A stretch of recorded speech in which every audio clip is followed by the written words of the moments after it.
Good evening, good evening, good evening. Welcome.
How about now?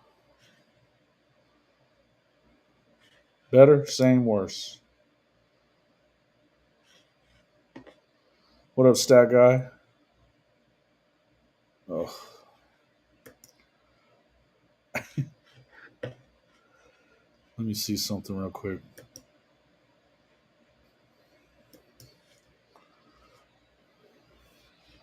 I wonder if I could do it through here.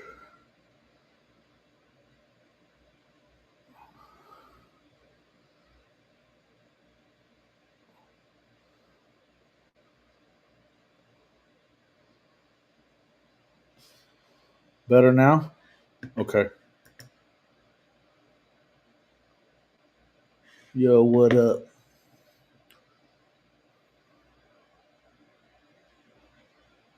All right, guys, what's up? What's up? What's up? You guys can see me now? Okay, I can see me now. All right,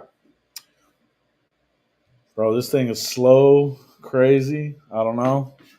It's time to upgrade the laptop. Pretty sure it's time to upgrade the laptop. So we're gonna see how it goes. Welcome into the show, everybody. Satterfield, Trojan Fight, Stat Guy, Bishop Frank, Jimmy Satterfield, Parker Berry. What's up, Parker? Um, let's see who else we got. Corporate Duck, Sooner Cherry Bear. What's up? What's up? What's up? Good to see everybody. Yeah, I'm on the road. On the road, man. Yeah, we'll talk a little bit about more of that here in just a few. How am I feeling going into the fall camp? Let's talk. Let's talk about that first. Cool. Let's talk about that first. So, how do I feel going into fall camp? I feel pretty good. It feels to me, it feels like I was thinking about this the other day, and I have been on the road a lot, so I've been thinking a lot to myself. Can you guys hear me? Okay, I'm using a different microphone, so just hopefully y'all can hear me good. But what's up, Greg? Lucas James? You know, I got to kind of thinking about it though the other day, and there's a couple of coaches that are definitely on the hot seat, right? Everybody's talking about BV. Everybody's talking about Hugh Freeze. Everybody's talking about Billy Napier at Florida. I happen to be in Billy Napier land right now, in around St. Augustine, which is pretty close to Gainesville, about an hour or so, hour and a half maybe. And what I can tell is that you know, from what I can tell, everybody's a little concerned about all these teams. But when you hear the coaches talking, you've heard Billy Napier saying a whole lot. He's not worried about anything. It doesn't seem like he's got a good quarterback. He's got a good defense. They seem to be pretty good in the trenches. They won their last 4 games at the end of last year. He seems upbeat. He says this is the best talented team he's had all year. Same thing goes at Oklahoma. With all the stuff that everybody says he's in trouble, you would think that they would be making excuses and trying to hold on to their jobs if it wasn't for the fact that they were upbeat and they think that they got a team that can win football games this year. That's just my feelings on it. If it's not for that, you know,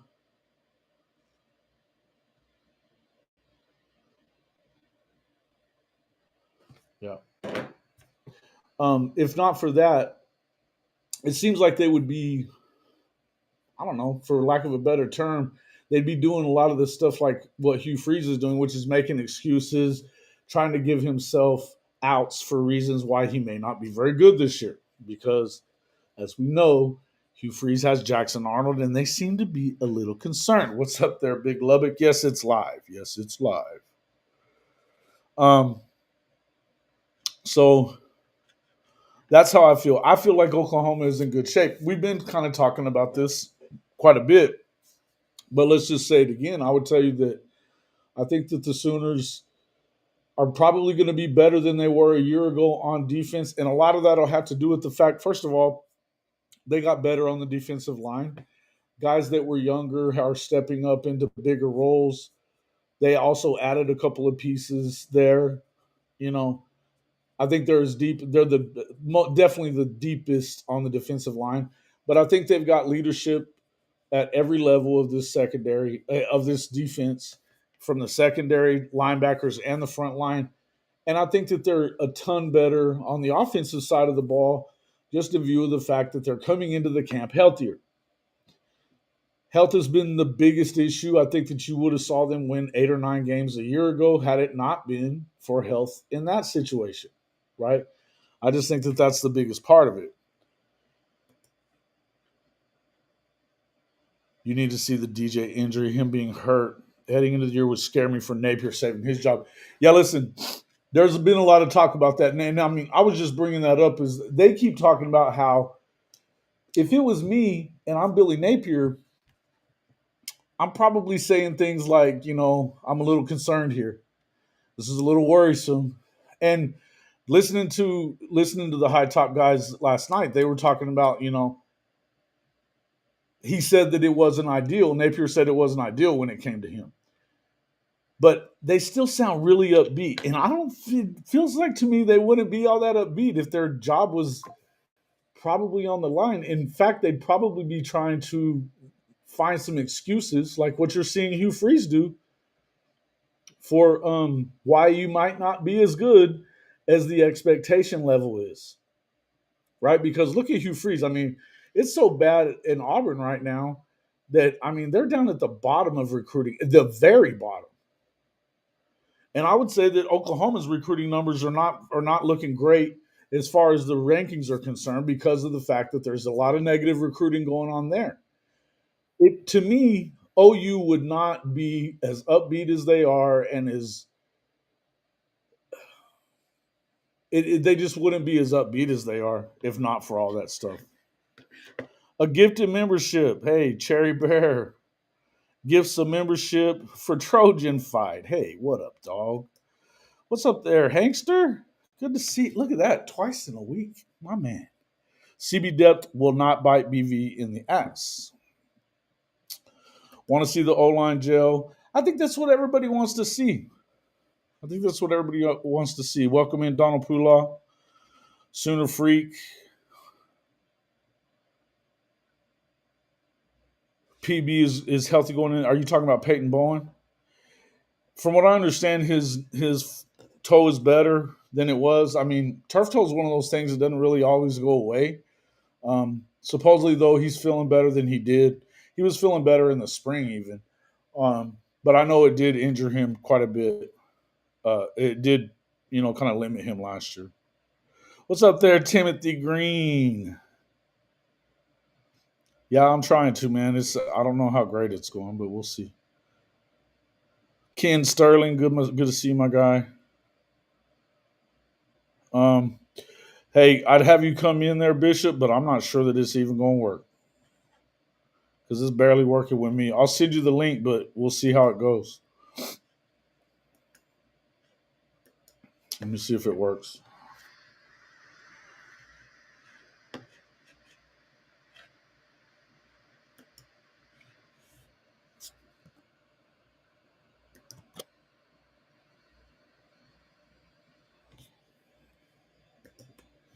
I don't know. We'll see. Try it out.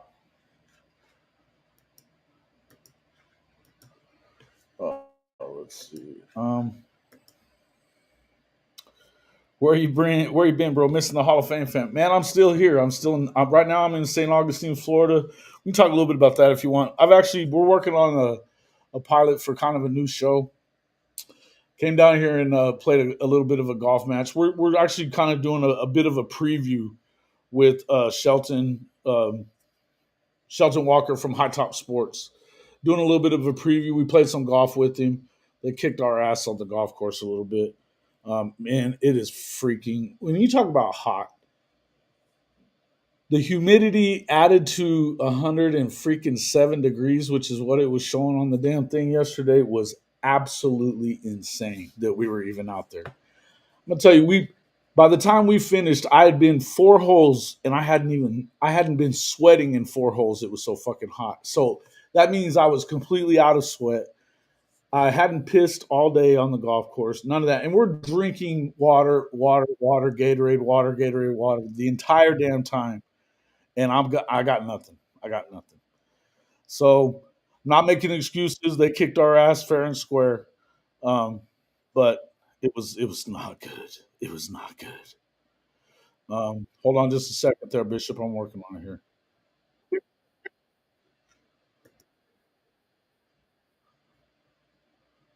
Um, let me see if I can get it. But yeah, it was. Woo-hoo. But we're working on doing kind of like an SEC preview and a season preview and stuff. I think there's a lot of parallels between like Oklahoma and Florida.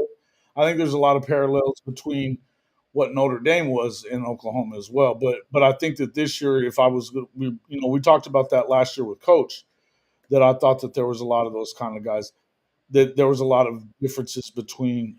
What in the hell? Hold on, just 1 second, guys. I'm trying. I don't know what the hell's happening.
Yeah, it ain't gonna work, Bishop.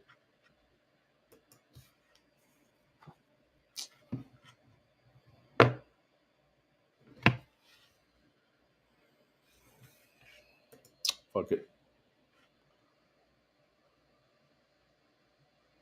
Are y'all back? Am I back?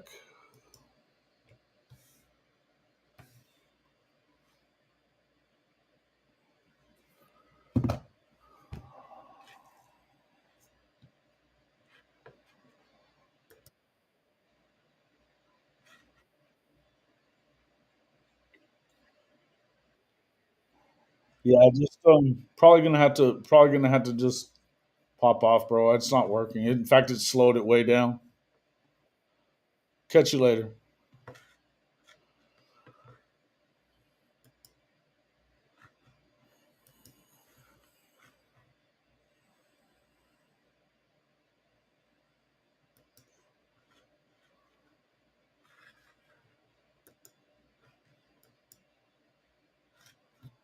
I don't know what the fuck's going on, fellas. I don't know what's happening. Some bullshit though.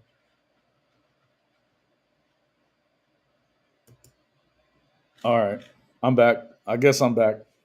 We'll see. I'm gonna keep on. I'm gonna keep my eye on it on here and see if it. See if I'm still there.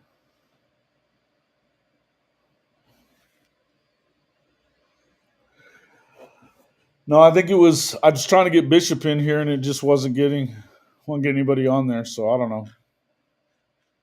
And it just slowed it down. So we're not gonna have anybody in tonight. I'm definitely gonna. What I'm gonna do. I've been needing to upgrade my laptop anyway, so I'm gonna. I've been working on that. So hopefully I'll get that done tomorrow. I'm gonna stop in and see old Shoddy tomorrow. There in Athens. Um, One of the things I've been able to do is kind of take the little drone and fly up around the stadiums. I don't know if I should be doing that honestly, but it's been fun trying.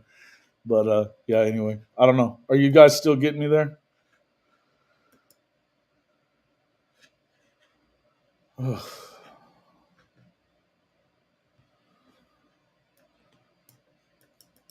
I don't, bro.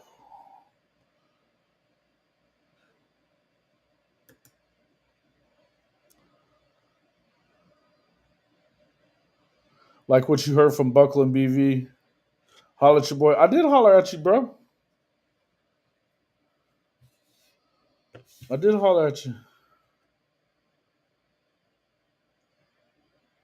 Uh,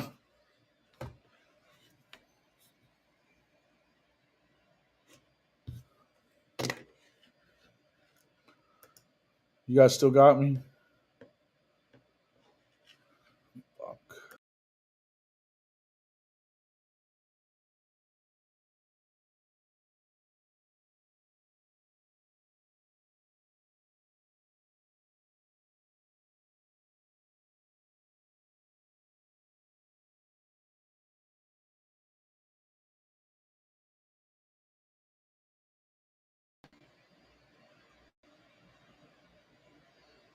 Oh, I will. I will. Talking about tomorrow. I should be back. Should be back. Maybe. Maybe. All right. I think we're good. I think we're good. Are we good? Give me a one. Give me a one. Give me a one if we're good. Give me a two if it still sucks, and I'll catch y'all later. What up, Pit Snipe Husker? Trojan Fight? Shouty? Legend? Start throwing them up. What's up there, coach? What up? What up? Okay. Give me a one. All right, cool. Y'all are hearing me. I don't know how many people we got left in here. It looks like we got about 65. I think maybe if I shut it off to Twitter, I'm gonna shut it down to Twitter and see what it does. That puts us at 31. Maybe that'll speed it up a little bit. We'll see. All right. Cool. Glad you guys are seeing me. All right. Somebody said that they liked what they saw from Buckle and BV. I did too, and that's what the first question that was asked earlier was what were my thoughts going into it. The same as they've been. To be quite honest with you, the same as they've been. I've been on the upside about what is going to happen under Oklahoma this year. I will say this: Bishop and I were kind of talking about this the other day that we felt like they're not looking for excuses, and I'm not really ready to give them any at this point. I feel like Oklahoma's kind of in a position where they've got the guys they need. They've hired yet another offensive coordinator. That's three coordinators in 3 years. Got a new quarterback, spent a lot of money to get that quarterback and bring in his coach at the same time. They've spent big in the portal. They spent big on retention. They're built to win and win now. So I feel pretty good about them. I think that they are going to hit that 8-9 wins. I've been saying 8 or 9 wins. I think that that's pretty doable for Oklahoma. I think that if they don't get there, they're kind of running out of excuses to not get there. That's just kind of the way I feel about it. I would like to say that it's going to end up very good for Oklahoma, but we have to see it come to fruition on the field first. And that's just kind of where I'm at. It is what it is. No excuses. Yeah, that's how I feel about it, Legend. I feel like you kind of have to get it done. Buckle excited to unleash this offense. He definitely seems like he is. He definitely seems like he is. I had to change away from Chrome /FireArcs to make your StreamYard function better. Yeah, I don't. I actually use EVMux. I don't even use StreamYard. They were definitely having issues. That's why I got rid of them, and it was too expensive. Too expensive. So, yeah. Let's see what this does. Make it a little bit bigger. All right. Anyway, though, as far as all that goes, I feel pretty good about them. As far as what was said today, I don't think that there was anything huge new about what we heard from any of these guys. Obviously, you have Jimmy thinks special season. Um, and even Brent. I mean, something that kind of says that the expectations are pretty high for Brent and those guys too. Is what's the first thing that John Hoover asks, and of Venables when he pops in? He's like, where do you think you need to get better from last year? It just seems like he's always taking shots. It seems like he's always taking shots. But he said, short of going 16-0, I think you got to get better every year at everything. You'd work on it all. But I think that's immediately you're going to get those kind of questions from guys like that. Him, Barry Trammell, some of the other guys that are just negative anyway. It's going to be like that. But as far as, and even to some extent, we've seen the same kind of stuff out of George Stoya and, Eddie Radosevich, they just want to see it first too. And that's where I'm at as well. Again, like I said, I don't think there's a lot of excuses left. I think they've got the team that should be able to go and get it done. I really do. So to me, let's go out there and get it done. You know what I'm saying? Go out there and get it done. We'll kind of see how it works out. But as with the guys that you have on this offense, the offensive line, one of the things that I thought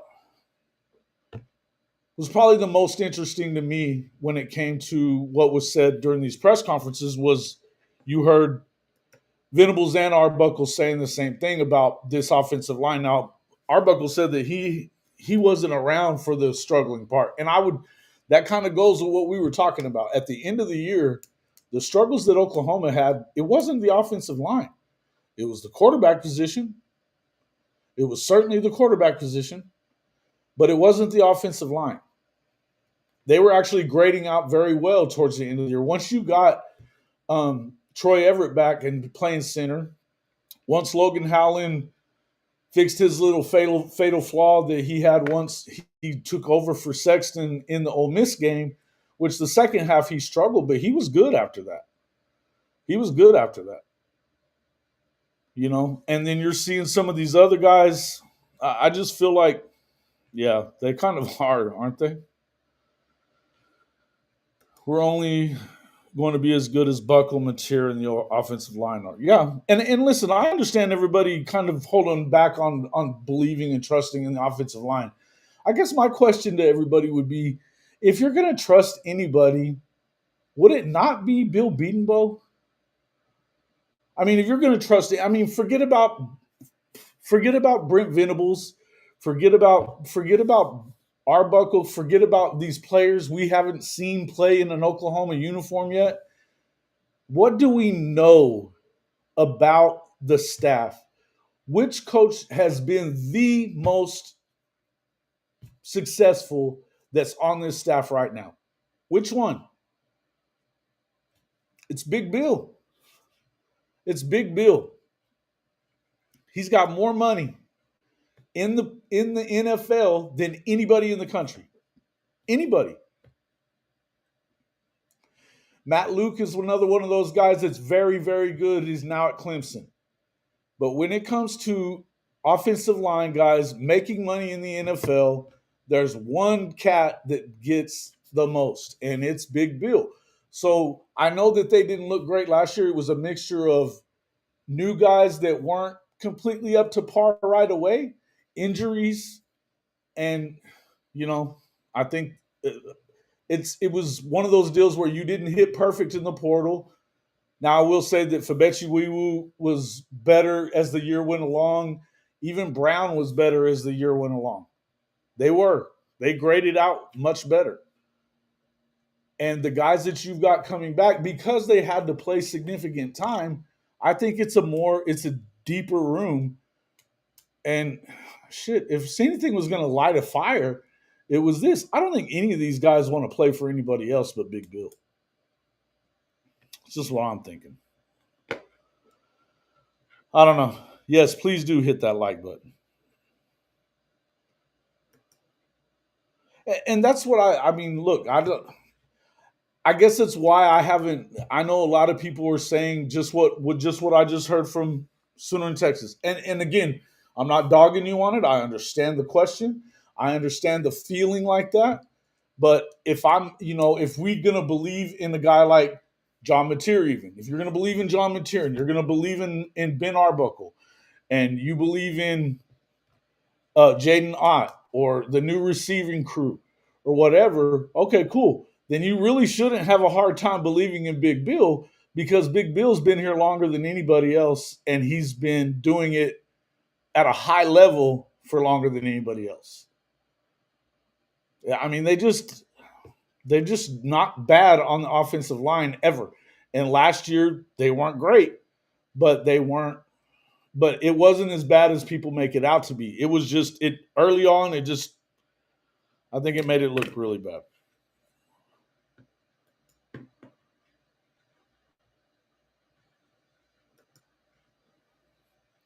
You trust in him, but you worry about the O-line being ready. I think they're ready. I think that if you trust in them, you trust that they're going to be. If you believe they're going to be good, then you have to know that it's that.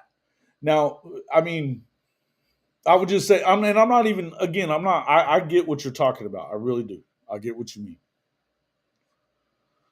But I do believe that if I'm gonna trust anybody at all, I'm trusting Big Bill before I trust Coach Venables even. I mean, I just am. And I think Coach Venables is fine. I think he's going to be fine. I just think in the end, I know Big Bill knows what he's doing at that position. I know he does. And I also think that there's guys that they're not even talking about that are going to step up and be big pieces on that offensive line too. They're not even talking about. I mean, guys like, we've talked about Isaiah Dent. We don't even have to talk about. I think guys like Darius Afalava. I think Eddie Pierre-Louis. I don't know what's exact. I'm going to tell you this. I don't know that he's 100% ready to go right now.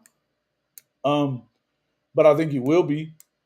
I think Fabechi is going to be a better player than he was a year ago.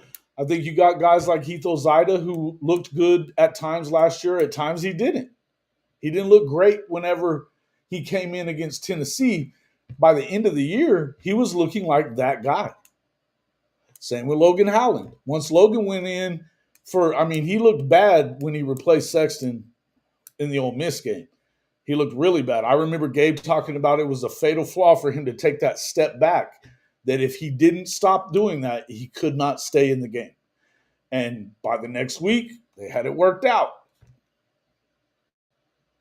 You know, you've heard really good things from Simmons about Simmons. He's gotten bigger. I heard him talking about that today. I felt like that was what I wanted to hear, probably more than anything else, from both Arbuckle and Coach Venables. And they both said the same thing, that Arbuckle was talking about. I didn't really see them at their bad spot. You know, that's not when I saw them, and I think that they've been good. Because there were so many different things, we kind of looked at them one by one, and they all look really good at times, all of them. So, you know, and then you also saw what's up there, Mars. Um, yeah, I think that that's your big test, right? Because that's going to be they're going to have one of the better defensive lines that you're going to see all year, right? I think them, Tennessee will be another. They're still going to be really good on the defensive line. They're not as deep as they were a year ago, but I think they're still pretty good there. Um, I think South Carolina, they lost most of theirs. And here's the thing, nobody wants to really talk about this when they want to pick South Carolina to be so good. They lost 9 guys off their defense. 9. So while I think Dylan Stewart is probably the best defensive edge guy in the conference, I think that it's going to be tough for them to be what they were last year. So I don't know. Anyway, what's up there, Bloody Guns? What up? What up? What up? Mars Jams, my guy. Sooner Texas Poolaw. Let's see who else. Proud Daddy Glenpool. Yeah, it might. It might actually. And I also think that it has something to do, you know, you had guys asking a lot about the tight end room, right? I think that's been among the fan base and stuff, and among some of the media, you've heard a lot of these guys talking about that's a problem, that they're not going to be good, blah, blah, blah, at tight end. I mean, even we had our guy, Coach Top, was in here. He doesn't like the tight end room. Well, apparently Arbuckle does. And we heard I hadn't, everything that I've been hearing about well, just the tight end room in general, but some of the guys that are in it, that are still in it, you know, it hadn't been really good. It just hadn't been really good. But from what I understand, Kevin Wilson kind of got in the middle of of Joe John's ass about what the hell's going on in this room. What the hell's going on in this room? And he just kind of, this is not the standard that we set when you and Jermaine Gresham were in here running shit. This is not how we do things. And what the fuck have you done? You know, if you noticed, apparently he talked about Kanik. He talked about, let's see, what else he was talking about? Yeah, Caden Helms. And he liked both of them. Apparently they both look really good. So maybe that's going to work out better than we know. Maybe that's going to work out better than we know too. Here's the one thing I'll say. It's not like we had to be leaps and bounds better at anything last year. It really doesn't. It just had to be not so shitty at a lot of things. Even one of those lot of things not being so shitty could have turned it to 7, 8, 9 wins. Just one of them. It wasn't just the O-line. It wasn't just the receivers. It wasn't just Jackson Arnold pissing down his leg. It was all of it. And if you noticed that, when they asked him about the offensive line, Venables kind of alluded to it really wasn't their fault that things were not the way they should have been on the offense, and with communication and with the way things were done. He wasn't making an excuse. He wasn't naming names, but he was naming names if you were paying attention. That there was a lot for them to go through. And you heard him saying the same thing about Jackson Arnold at SEC Media Days. A little too much, I feel like. A little too much. But that's where I think it was. Yeah, listen, I think that he's definitely made a mark in a couple of different places. I feel like, because I think that him and Big Bill are going to work perfectly together. That's what they both do. I mean, they both are really good at that part, right? He's known for calling plays and scheming up and everything, but Big Bill is too. So I think it's going to be okay. But yeah, I think that you get an immediate tester, right, for this O line with Michigan. They're going to tell you where you are right away. And now, what I will say is that we've seen over past years that he didn't always have his number one rotation worked out that early in the year. Doesn't mean that they can't go win the game. It just means that it may not be perfect early on. Don't expect perfection. Expect this team to get better as time goes on in the season. Expect them to get better. If they go into, and however it looks, if they go into Red River undefeated at 5-0, they're going to have to have gotten better from week to week to week, because I do think that Auburn is going to pose a special set of problems for Oklahoma because of the fact. Now, I would tell you that it sounds to me like Jackson Arnold may be losing his grip on that job already. I mean, shit, they started today. But from what I understand, and if you listen to what Cole Kublik said, and then you go back and listen to what Hugh Freeze was saying at SEC Media Days, Jackson's still struggling.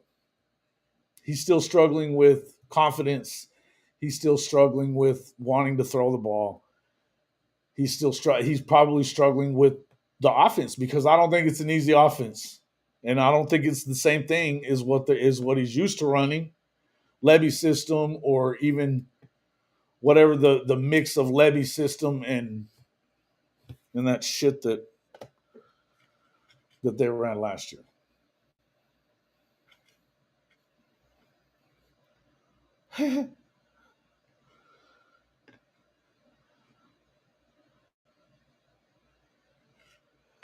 Oh, Talk is Pitt. What's up, Talk is Pitt? Good to see you. 40 on Michigan in a showcase game for the O. That'd be good. Man, we beating South Carolina. We are. I agree with that. We'll know everything, especially about the O line. Let's see. I'm trying to get to what you're saying there. Talk is Pitt. Good to see you, my guy. Has to go up against Zach Alley. I don't think what he did at Oklahoma is going to have a whole lot of bearing on what he does at West Virginia. I know that it sounds to me like the reason that he left is because he was really wanting to go to a 3-3-5 scheme. That'll never work if that's your base defense in the SEC, and Venables knew that you need to be bigger in the trenches than just having three guys. He even does a lot of 5-2-4 stuff instead. So I would tell you that you'll have to go back and kind of look at if you can go back and find out what Jacksonville State looked like. They were good. And I think Zach's a good coach. I think he's a good coach. He learned a lot from Coach Venables. He's learned a lot since he left Coach Venables. He was pretty good, and all the linebackers raved about him, and the defense raved about him. But he's not as good as the boss yet, and so I think that yeah. Listen, I think that you'll see a lot of 3-3-5 coming out of him if you ask me. That's what I would tell you, Talker's Pit. That's what I would expect.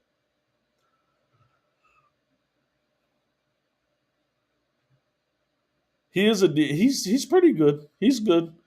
Look, if you're going to hear bad things out of Oklahoma people, it's because of the way he split. He acted like he wasn't leaving, and then he left the day after the bowl game, and he didn't call anybody and tell them nothing about it. It was kind of weird the way he split. And plus, a lot of people feel like he, kind of went behind the back of like, how are you going to pick Rich Rod over BV? But the way I feel about it is, man, you don't want to be a part of this thing, and you don't want to be a part of what's going on in the SEC. You're going to choose West Virginia job over the Oklahoma gig. Okay. We got a guy. We got a guy. So it's all good. And I think that, when it all boils down to it, If not for him leaving, you don't get Wes Goodwin and what's his name?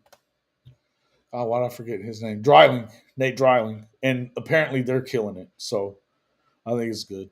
I think that the best defense you'll see this year is Michigan. Yeah, more than likely. Well, maybe. I don't know. You think so, Dave? Okay. Crucifix Autumn. What's up, guy? 6 foes. Seth really got people out here thinking our offensive players and position coaches suck. No, my friend, your schemes were trash. Yeah, he's just bad. I don't know that I would take it that far, Legend, but I get what you're saying. I get what you're saying. It doesn't work against hardly any anymore, right? Especially if you're somebody that's going to run heavy and do some stuff like that, it makes it hard. It makes it hard. In the line in a line of scrimmage league like the SEC is, the 3-3-5 is not. I'll just put it to you this way: when TCU lined up in the 3-3-5 against Georgia, what happened? They got beat by 60. It didn't work. So, you know, what up, Big Lubbock?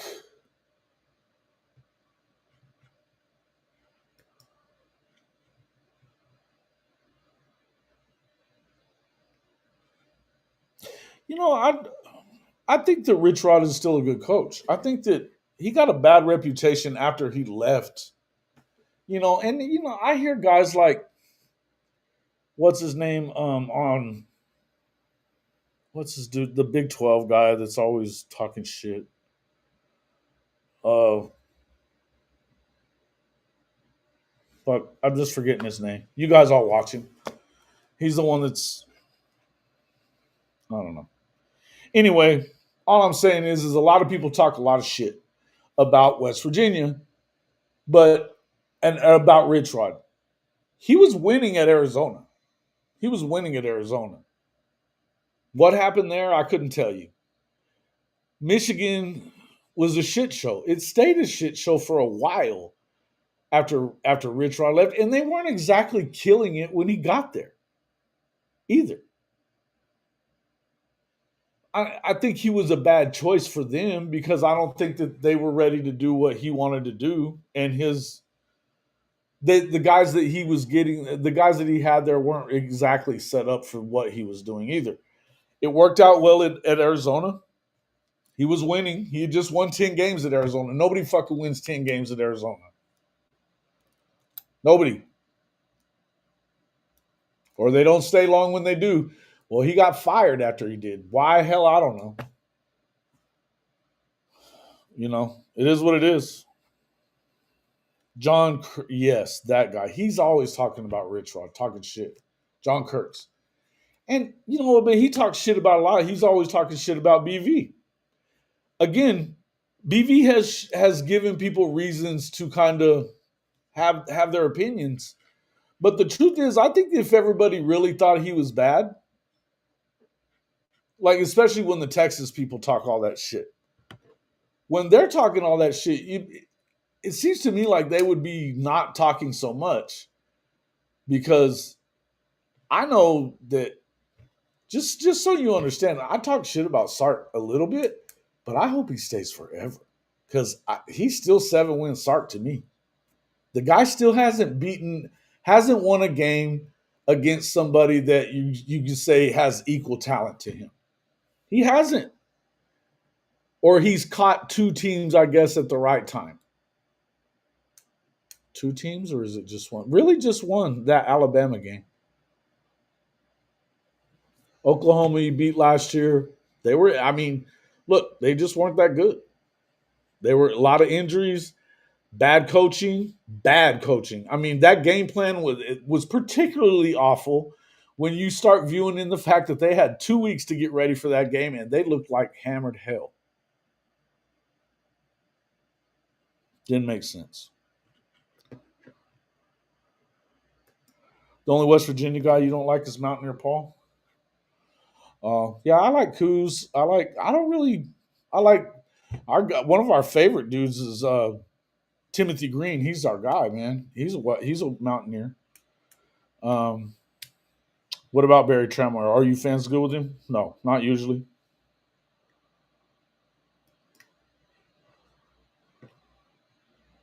Yeah. No, I wouldn't be. Listen, I'm not saying that he's.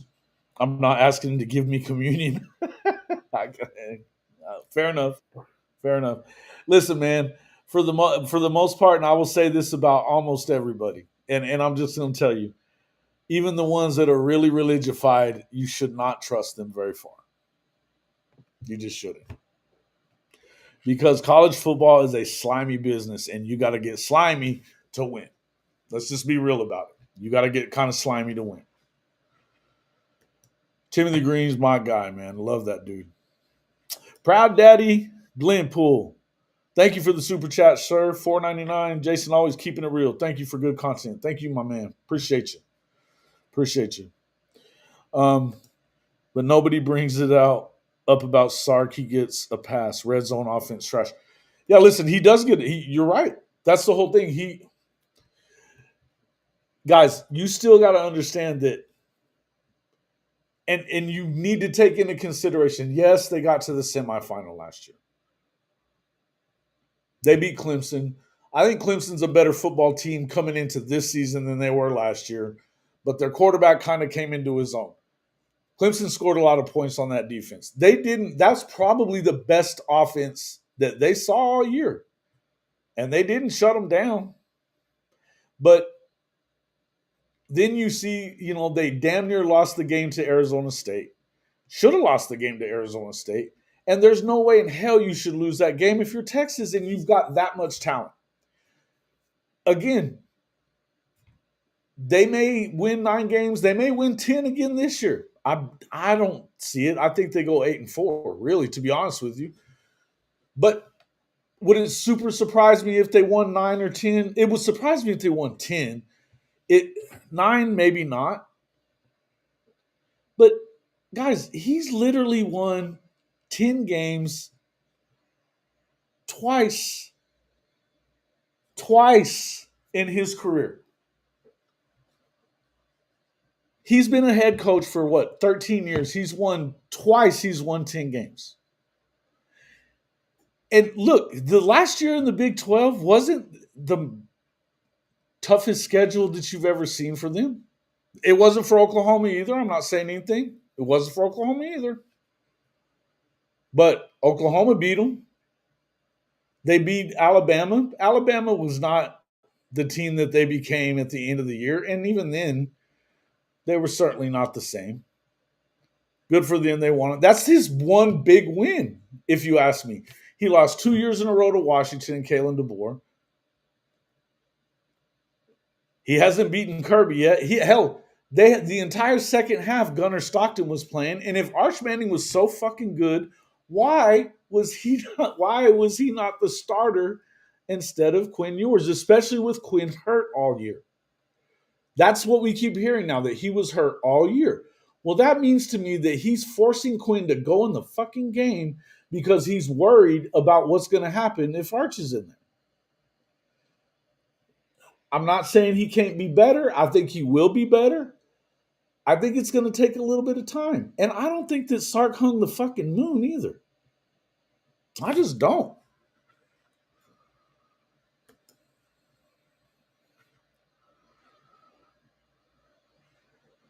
Oh, I love the Pitt. There's not the Pitt fan base and West Virginia both. They've got great fan bases. Both of them do. I've been to a game at Mountaineer Field though, and they weren't even playing Oklahoma. It was when I was in the military. I went with some friends that were from the area. They were in the military with me and stuff like that, and they were from. And we went back. I think it was around Thanksgiving. It was a Pitt game, as a matter of fact. Didn't y'all used to play that game at Thanksgiving? It seems that way. Oh, Drew the Longhorn. Shut up. Nobody's copium about shit. You wait and see what happens, bro. You're gonna tell me that you believe that they're gonna be better this year than they were last year and the year before all that, right? He started a couple of college games. There, Big Lubbock. He did. They were against Louisiana Monroe and the worst team in the SEC, but that's neither here nor there. He did start them.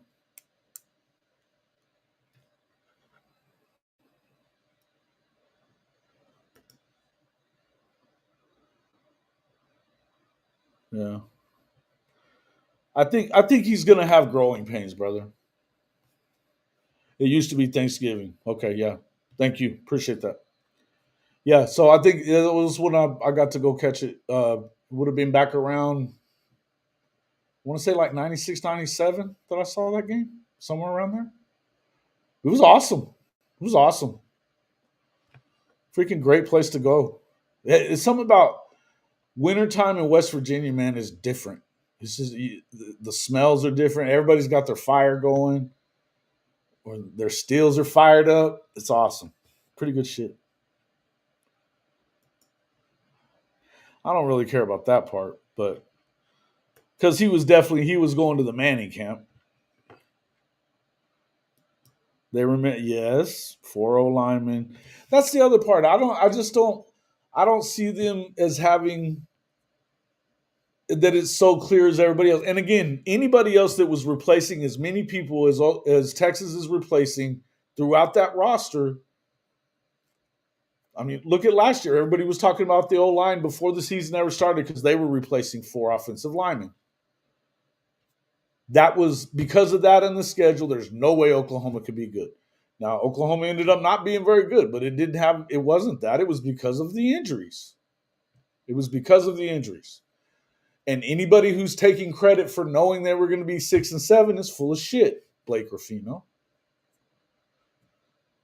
At least with our guy from On Three, he'll tell you that he kind of backed into that prediction for him being right. Jake Crane said the same thing. They kind of backed into it. Easy, Hankster. Be nice. If it was 97, you were there as well? Yeah? I'm pretty sure it was. I'm trying to think. Definitely, I got there. Yeah, I got there around Thanksgiving of 95. It wasn't that first. Yeah, it was. It was the year right before. Yeah, it had to have been 97. Yep. Well, and it had to have been 97. That was in Mountaineer country. So, yeah, pretty good stuff. Easy with that, too. Drew's all right. West Virginia they're replacing a lot. They're replacing a lot. I think even Timothy would tell you that it's gonna be kind of tough for them this year. But they're expecting better as it goes along. And look, I don't know that I didn't hate their coach as it was, to be honest with you. But because I thought he did a better job as time went on. He was recruiting pretty well. But he certainly hasn't been as good as Rich Rod was. Now can Rich Rod do what he did the first time around? I don't know. It's a lot to ask. Yeah. Yeah, again, these are the things that we're talking. Tommy Tough Knuckles, you're right. It's easy for you. They'll tell you, well, the last 2 wins for Texas, Oklahoma hasn't scored shit. Yeah, we know. We know. Because Dylan Gabriel was hurt, and they didn't have any other quarterbacks because when Lincoln left, right? They didn't have any of that. Then last year, they didn't have a game plan. They had a quarterback that could have got it done. They didn't, if you look at the second play of the game, Hawkins throws a deep ball and just misses the outstretched fingers of what's his name that caught the long one against Auburn. And they never go back to the play. Never. They changed the running style into I'm not even going to talk about it. It was so bad. It was so bad. They held Texas to 16 total yards in the first quarter, and that 3 points was the only thing they put up. Awful. Just trash. Um, Maybe it's precautionary. I don't know. I don't know. I'm not too worried about it. I think that you're deep there, right? I think that you don't want your freshman All American not playing. I think if it was something that was, if it was season ending kind of stuff, then I think we'd probably know that. I feel a lot better about it. I'll put it to you this way, Sooner Legend. I feel a lot better about it now that we have a new training staff, new trainer, head trainer that's in charge of rehab, that was in charge of their entire rehab system with the Saints. It feels like they're going to be better off like that. So here's what I will tell you: expect Malik Hawkins to be very, very good at corner. Expect um, Jeremiah Newcomb to be very, very good at corner. We keep hearing about the true freshman, and then we've been hearing good things about Jacoby Johnson too. Plus, fingers crossed, everything's okay with our guy from Tulsa. Um, Man, why am I brain farting that name? You know who I'm talking about. Kendall Dolby can also play. Good call, Hank. Kendall Dolby can also play corner. That's what he was before he. Now he plays cheetah, but that's because they want his ass on the field. They wanted his ass on the field, and they didn't. The expectation was that they were going to play. And why am I brain farting that name?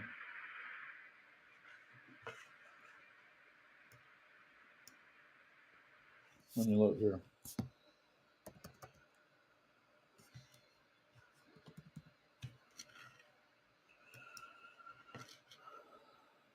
Gentry Williams. I don't know. I haven't even hit the damn thing yet, and it's Gentry. Yeah, I mean, fingers crossed that Gentry's good, right? And supposedly he is. But if he is, look, all I'm saying is not that I don't want, I want Eli in as much as anybody else does. I'm telling you, they've got some guys. Here's the difference. Now that you're in year 4 with Brent Venables, none of those positions out there is in a situation. Yeah, Gentry. Thank you, Greg. None of those positions on the defense is in a situation where they don't have anybody backing them up that's good. Those guys are gone. The dudes that really didn't need to be in the game and kind of got forced into action, Kanai Walker, some of these other dudes, you know what I'm saying? Those dudes are no longer in the program. And if they were gonna be, they got beat out, right? The loss that I really hated, well, and you've lost a couple of guys at corner because of the depth that was coming in behind them, the guys that they were bringing in. And I'm going to tell you that I think Josiah and our boy Makari Vickers were both going to be very, very good. They got hurt and kind of got stuck in a bad position on the depth chart, and that's why they had to leave. It's just a fact. And so, am I really too concerned about anybody getting hurt? Nah. I mean, other than if there's any residual concern about it, it would be because of that medical staff that's still in flux, right? There's still a couple of people there, I think, that probably don't need to be, and they're still working on it. I like the direction they're headed in. I love the fact that their rehabilitation guy, I mean, their new guy that they got in was in charge of all rehabilitations with an NFL club, and they didn't want to lose him. I think that that's a good situation. But I don't know. I think it's fair to say that you don't know what's going to happen yet, if that makes sense. Am I frozen again? Fuck. Um.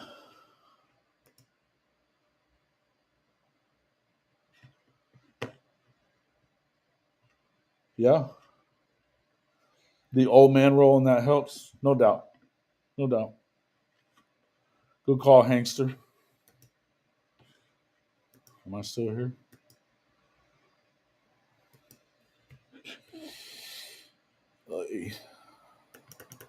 Oh, we got some issues.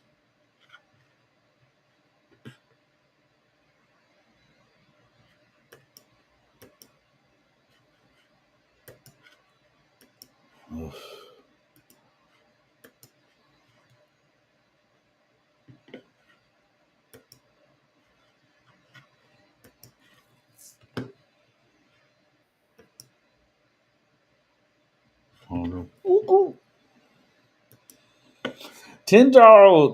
for Charles Crows Fly High.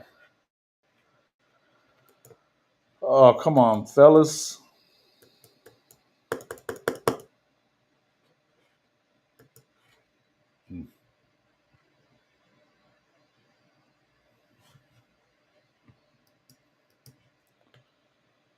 Thank you, Charles. What's up, Crow? Good to see you, man. You know what? When you send me that money, you gotta shoot in there with the comment too, my guy.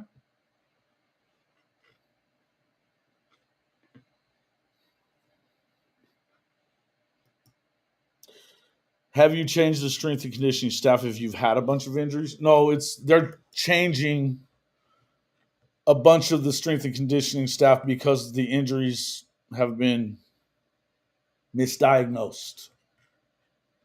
Is what it is. Okay, good. It didn't look good on this end. So as long as and I couldn't see it on YouTube itself, so it was a little concerning. But everything else has been kind of good.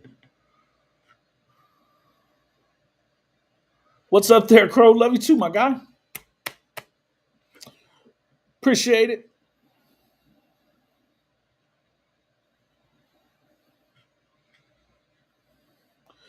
Yeah, bro. And shout out to Seatbelt. He's been apparently he's been killing it. They love him there. They love him at CU. He got that one of the injuries that he had. It was misdiagnosed at Oklahoma, so it was I think the situation with him though he had been hurt. He was kind of stuck. He got stuck behind that 8 ball the same way that Josiah uh, had the year before that. So Wagner, he was a baller too. I think they're going to be in good shape when it comes to that kind of stuff. Now it feels like they are. But here's the thing: it's like we talked about before.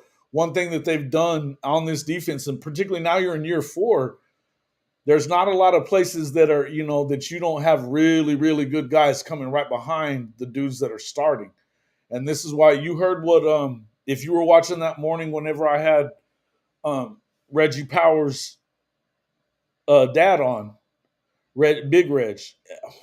He was saying that same thing. He was talking about that Mateer had kind of upped the ante in spring, and it was a lot more competitive. And they knew that they had to be on their game every day, or else they could end up falling behind a little bit and getting maybe losing their spot in the pecking order.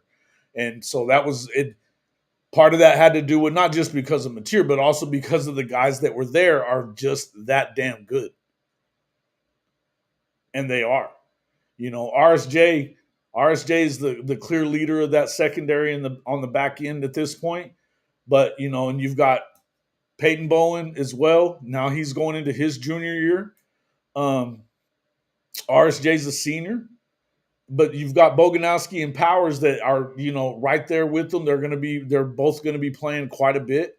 But we've even been hearing about these guys, and obviously as well. Shit, I just lost that damn thing again.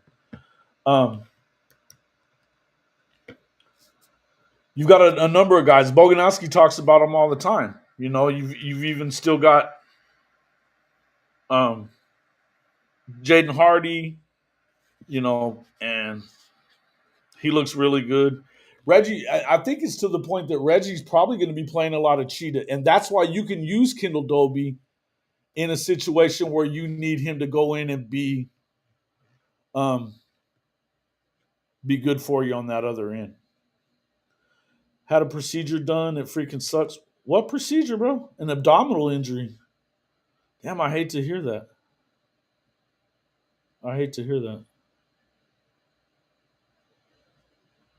Did BV or the OC talk about the tight end? They were talking about all the tight ends. I heard Arbuckle talking about it.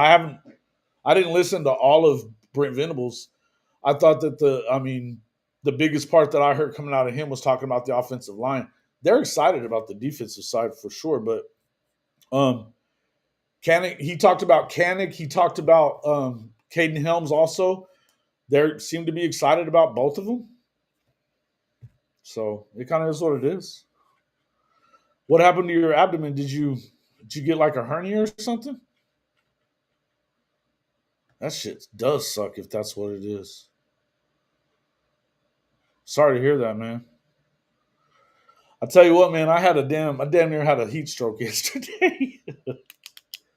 Oh, bro, when you don't sweat and it's 107 and like 100% humidity like it is out here, it was insanity. Even the guys that are from here, I mean, the guy that played with me, and then both, and of course Shelton and Cowboy Ty, they're all from this area, and they're here all in it all the time, and they were all like, "Man, it's too fucking hot. We shouldn't even have been out here." It was wild. If Peyton's healthy, yes.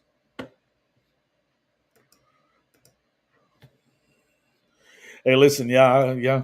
I'm glad you're alive, my guy. Glad you're alive, for sure. But you know, when that last 4 holes that we played yesterday, I didn't even sweat, and I didn't take a piss all day after I woke up. So we were out there. I was out on the golf course by like 8:30. We played at 9:50, and we were pounding water, Gatorade, everything. And by the end, man, I'm seeing black dots. I'm dizzy and shit. It was fucking bad. I felt terrible after that. I mean, we were done by like 1:30.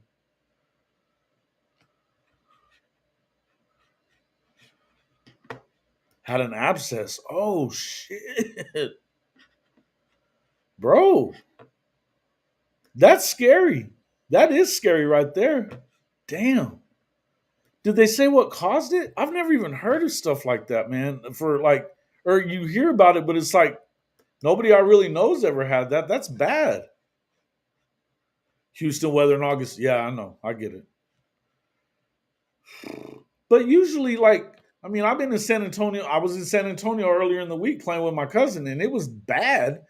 But it was only when we played, it was like 85, 88 degrees, something like that. But the humidity, it was brutal there too. It sucked. But when you start getting the high 90s and you've got that kind of humidity, and it was 107. 107. That's fucking insane. Again, I'm not using the excuse. We got beat. I played like dog shit. But it is what it is. But man, it was a heat injury? Brother? That's fucking not good. And yeah, you're out in this shit. You have that landscaping company, don't you? Oh lordy. Prayer and praying for you, my guy.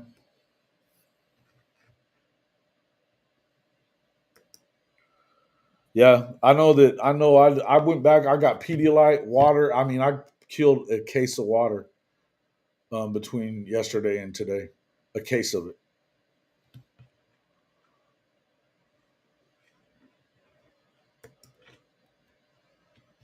I, I thought you lived in Dallas. I thought you said you lived in Dallas. I saw my cousin, man, and I was out of there. I didn't even. Sorry, man. Sorry. You in San Antonio now? I swear you told me you lived in Dallas. I wasn't there very long. You're in Texas. Did you expect it to not suck? No, I'm not in Texas. I'm in St. Augustine, Florida. No, I didn't expect it to be this damn crazy hot. No, I did not.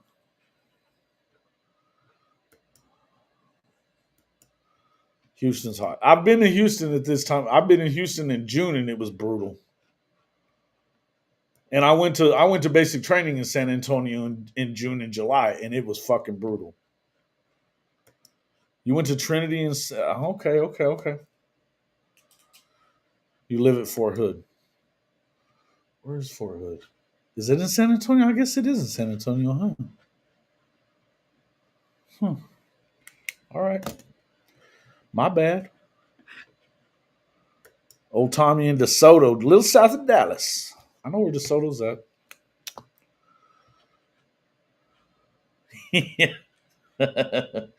Hey, Trojan Fight, if you've been to Vegas at this time of year, the only thing about Vegas is at least there you don't have the humidity with it. But it'll still be 112 at fucking midnight. Nutty. Nutty.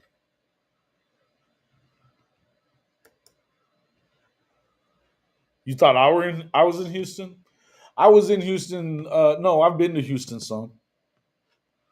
The South is just hot. It's brutal. It's brutal, no doubt. What's up, Lone Wolf? Yeah, it's tough.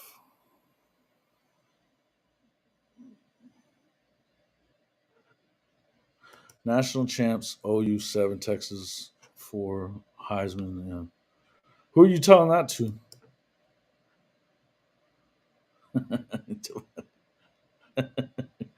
Are we going back and forth with old Drew the Longhorn? All right, all right, all right, all right. Florida is right, bro. It's, but I mean, it's a cool. I like this area of the state and everything, but it's just I just wasn't ready for that. I just wasn't ready for that. But yeah. Anyway, what else? What else? What else? Let's see. Oh yeah, I saw that. Yeah, Drew the Longhorn. Drew the Longhorn. He means well. He talks a little shit though, so it's okay. You got to give it to him. You got to give him some shit sometimes too, because he definitely gives it to us. So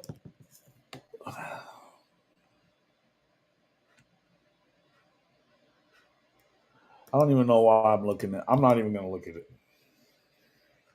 Twitter is such a bad place to like pay attention to. On 3 is what I was trying to find.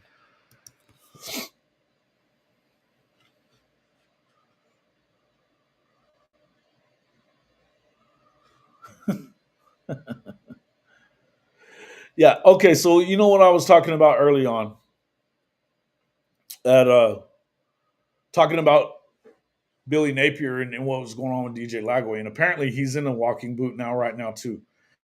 And the Florida fans and being down here, I mean, you're hearing it like crazy. They're not fucking happy about this.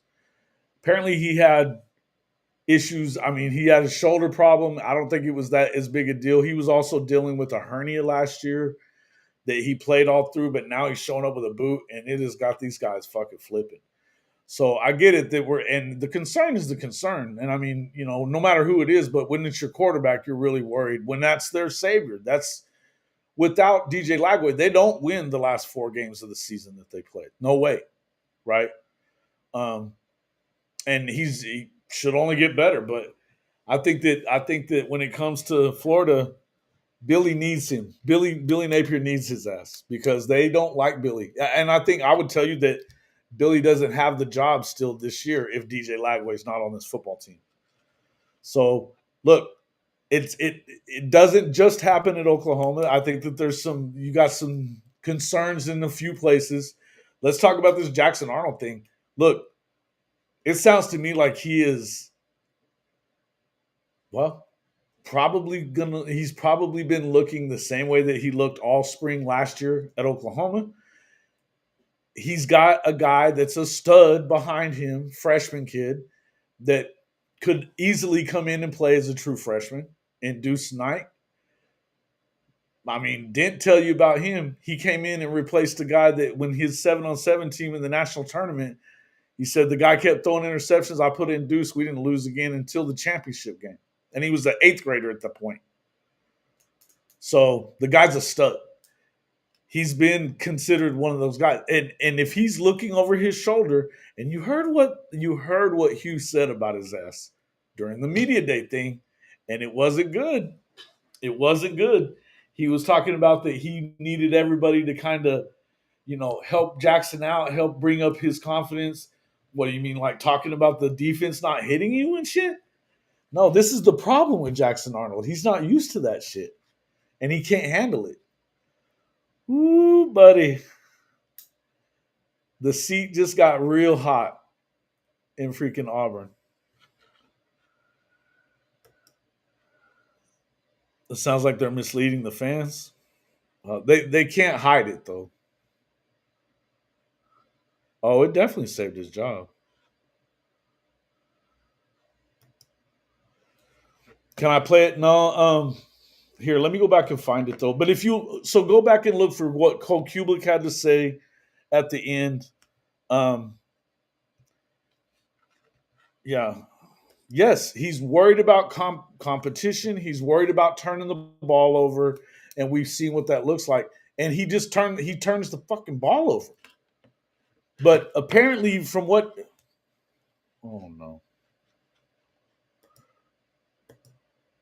what Hugh said, I'm going to paraphrase what he said, was that basically that he was kind of pleading with fans and his team to like help him out and to give him some time, kind of stuff. That he was still working on his confidence and he needed help with that. It is what it is.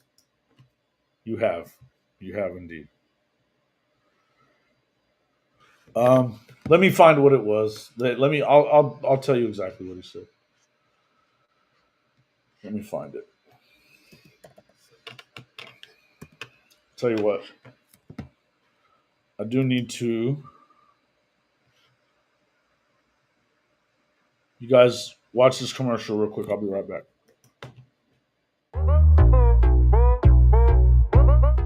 Are you tired of your game day gear looking like it's stuck in the offseason? Well, step up your fandom with Hall of Fame College Football's official Fanatics partner store. Whether you're a diehard Oklahoma Sooners fan like myself, bleeding crimson and cream, or you rep another one of the SEC's heavy hitters, Fanatics has you covered. Shop thousands of officially licensed hats, jerseys, sideline polos, and exclusive championship merch from the entire Power 4 and Group of 6 too. All shipped directly to your doorstep and fast. Want to gear up like your favorite coaches and players? Are you looking for that perfect tailgate tee or a statement piece for your man cave? Fanatics is your one-stop shop for authentic college football gear from everybody that plays the game. So do yourself and your team a favor. Click our link in the description or simply log on to hofmedia.us/fanatics. That's hofmedia.us/fanatics. And you can shop everything that you want for the best prices of the day right on our Fanatics partner page.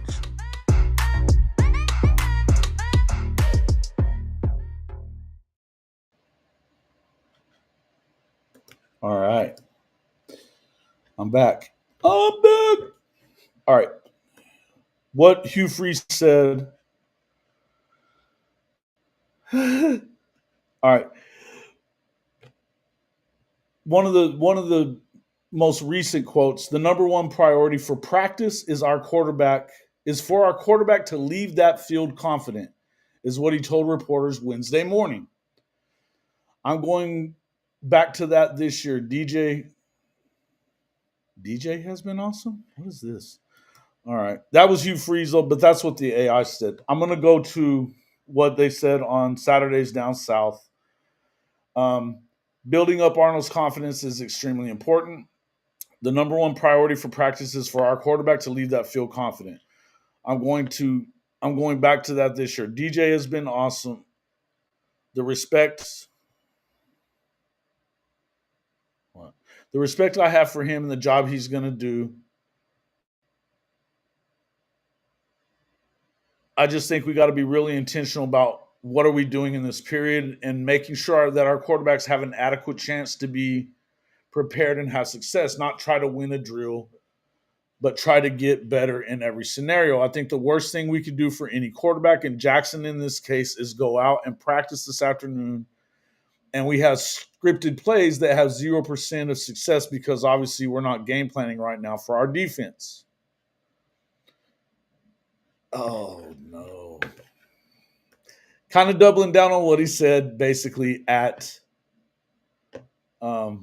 basically what he said during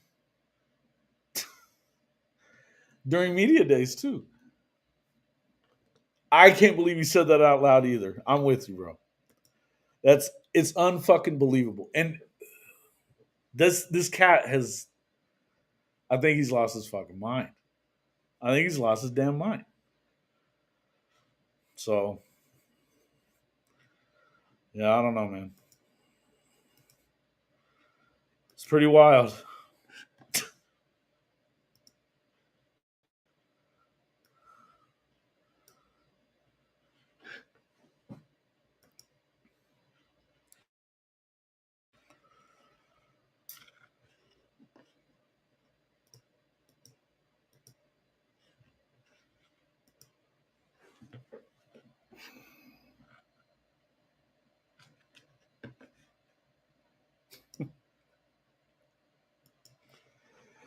Wow.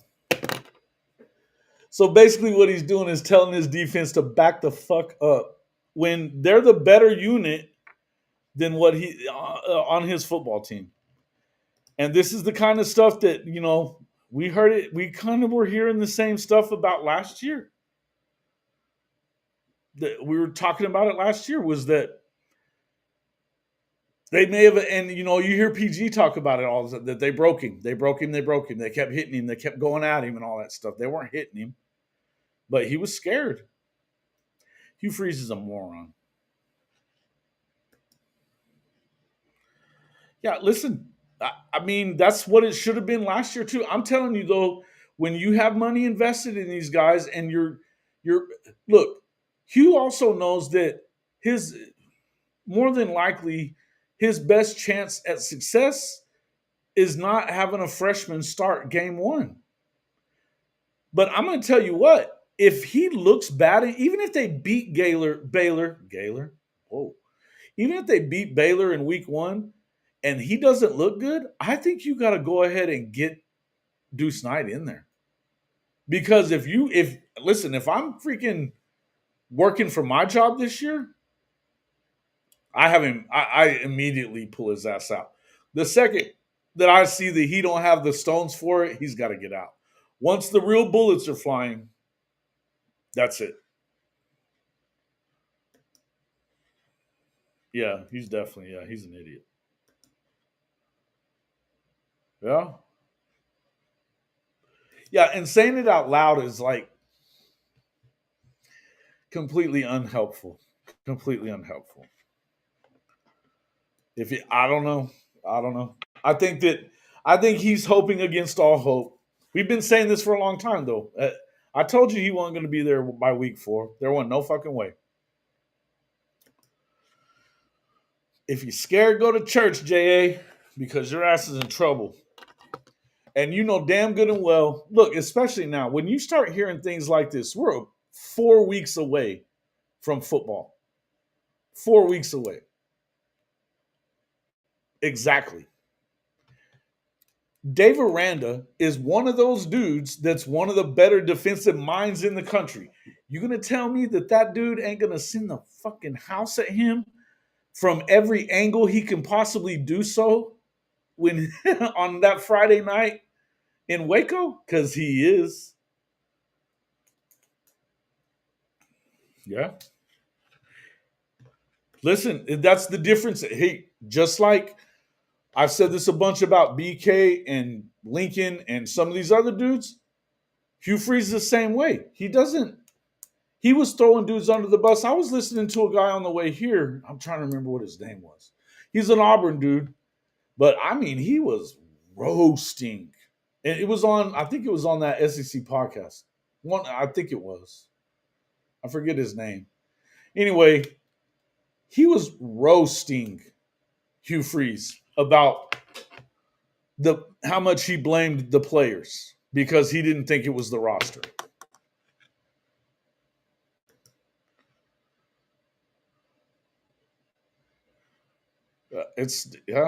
He's got the talent when everything's going good, he's talented. He looks great. But man, that stuff will not. When you're gun shy and you're afraid of competition, you can't hide very long. In the SEC, especially, you ain't hiding from that shit. It's just too. It's too competitive. It's too competitive. And the defenses are too good and too sophisticated too. And no matter what, you're going to go up against dudes that are just dogs, animals, and they're going to be running schemes that are going to mess with you. Even on the bad teams, Baylor's favored by 1. Yeah. It's basically a pickle.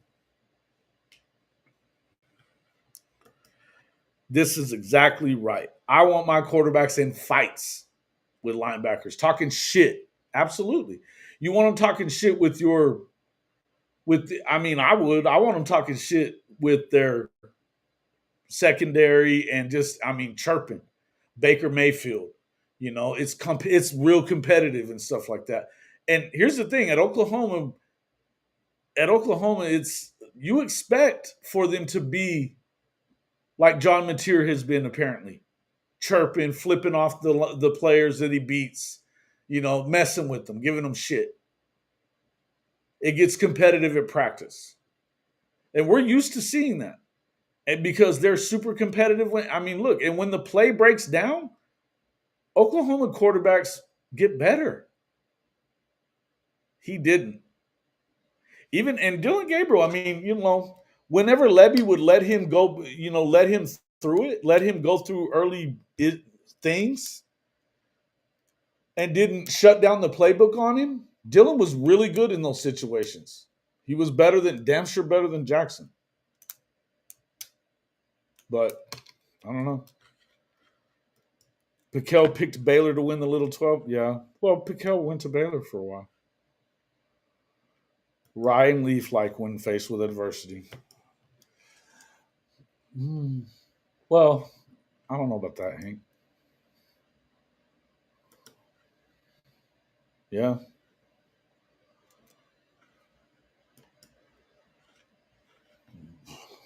Golly. Listen, man, if you got to get your fucking quarterback a shrink, he should not be starting. I'm sorry, man. If you got to get your quarterback a shrink, he should not be starting.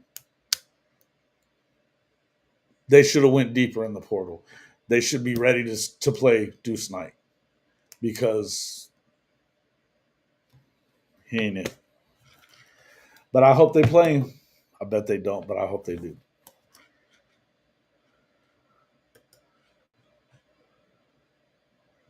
I want to see him win because he's a talented kid, but you have to perform when the lights come on. Absolutely. That's what it's all about. Hey, Mom. Normie? I'm glad. I'm going to be on just a few minutes. Yeah, I like Quinn. Same. But listen, again, and that's where as much as we talk about ASU or Tech is going to win the Big 12, I don't think Tech, until Tech wins something, I ain't saying shit. They have never even played for the Big 12 championship, bro. No. Nope. Not doing it. You can't play scared, man. Listen, man, I don't want my quarterback going to a shrink before he starts his first game in the SEC. For my team, anyway. I wouldn't.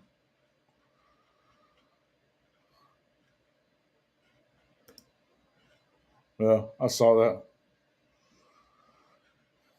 that. And Quinn, yeah, we know about Quinn. Oh, Prozac. Nah. But listen, if Quinn's so bad, how come he played last year? I'm telling you, man, those guys are in trouble. Texas is in trouble. 7-win Sark. You're going with Rich Rod.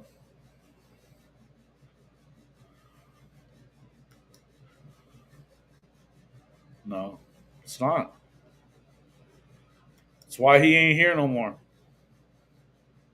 That's why he ain't here no more, bro.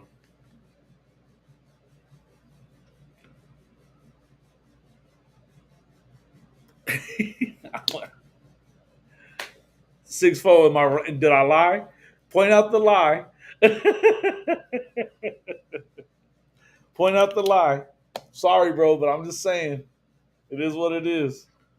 If coach is still in there, he's gonna be telling you the same shit. Listen, I'm just saying, I'm not buying. I don't give a shit how much money they spent. Don't care. Have I been to Buc-ee's yet? Yeah, all the way here, all the way here. I think I stopped at all but two of them that I saw. Shout out to Buc-ee's. Hey, sixfold. Sorry, man. It is what it is.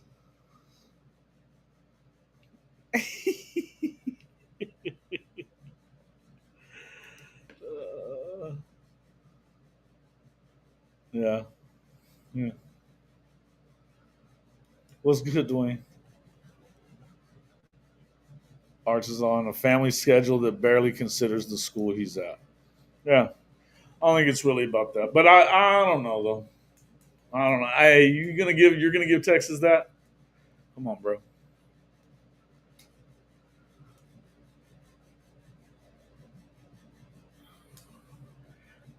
So what is it? Is the schedule soft or is Texas in trouble? I think the schedule's in the SEC is soft. The schedule in the SEC is soft, and you're still in trouble. Two things can be true at the same time there, little coop. Better be glad I ain't got my freaking buttons here. Because you'd be hearing it. Wait though, wait. Maybe. Can I add one?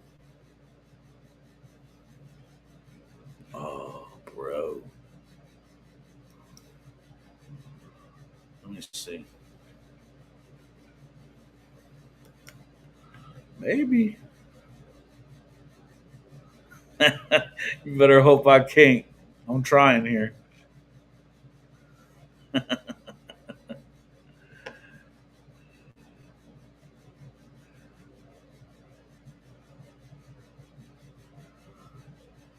Oh, come on, man. Damn. Yeah, I don't think so. Oops. I don't think I have it. Nope. Nope. No.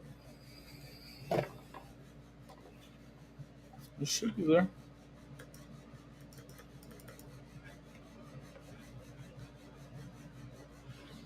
No. Cancel. Damn, I wish I had my board with me right now. I'll paraphrase it. If your top lip connects with your bottom lip, you'll shut the fuck up. That's my favorite sound effect right now. Bro, it's easy to do, isn't it? It's easy to do. Especially if you get gas and that shit. Nah, but honestly, I've been pretty good. I haven't been spending a lot of money there, but I did eat there a few times. I've definitely eaten there a few times.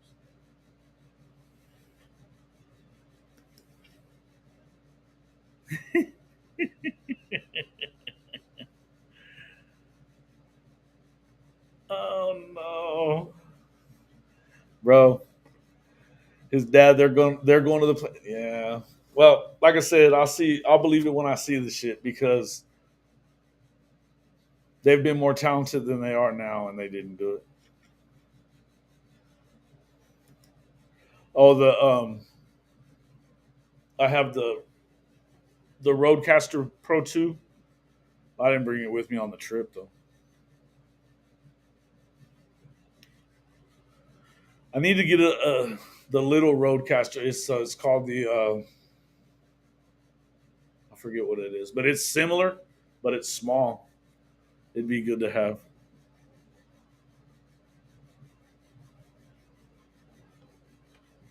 But you can basically add whatever you want to it. I think I should be able to add it to this too, but I don't have everything on this desktop. Is the problem, or on this laptop? I mean, definitely did not hold it all, and it's not showing my hard drive that I have here either, which I thought I had that. The Rodecaster Pro 2 is pretty dope, but I don't know, but it takes a lot of computing power stuff. We all are going 11-1 right now. Yeah. Yeah, I feel.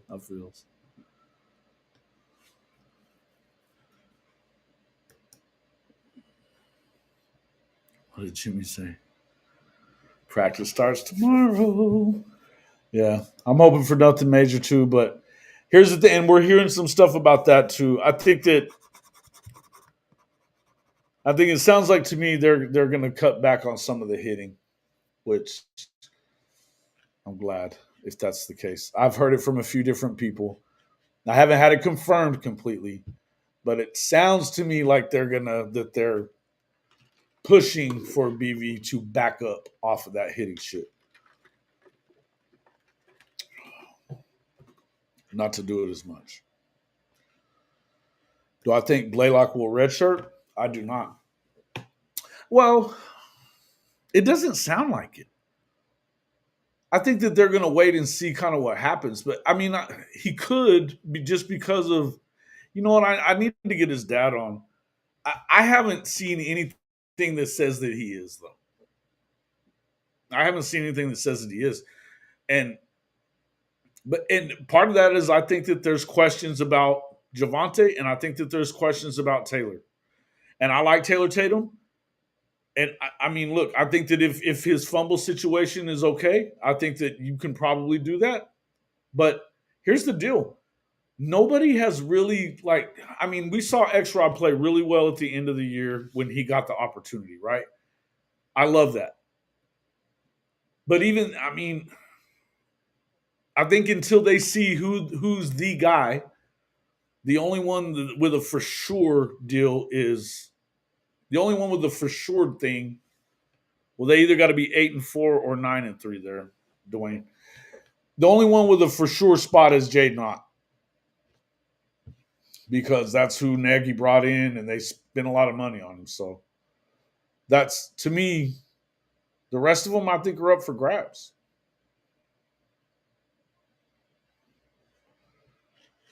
They're already violent, so keep them healthy. See, that's what I'm talking about. And look, I've been saying that, and I know that Boganowski disagrees with me on it all the time. That you have to hit, you got to do it. I don't know. I think you can thud up in practice and not kill each other, and you're okay. Because again, they've been seeing you and know what you're doing. They've been practicing against you and doing all this shit for a while now. I don't think that there's any reason, if you're not letting them hit the quarterback, why would you let them hit your receivers and running backs either? It just doesn't make a lot of sense. It just doesn't make a lot of sense. I mean, I think you got to get a little pop in them early on, but I think they know. They know what it is. And this team is already physical. They're physical as it is. And as Hank just said, they like violence. They're already like that.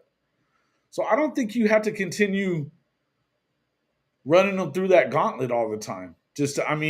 Toughness is there. I don't think that that's the problem. They never got out tough last year.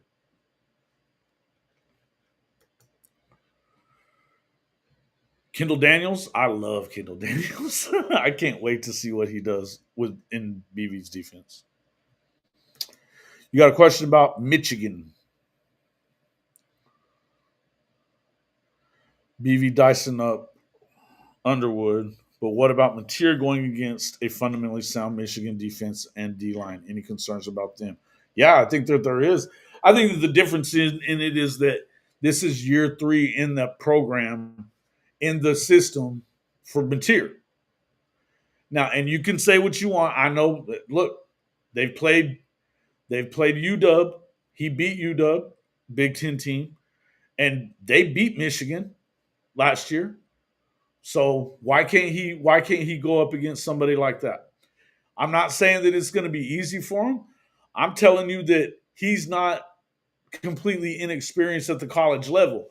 You can say whatever you want about that, but it's not the same thing as Underwood going up against BV's defense and the way that he does things. It's not the same thing.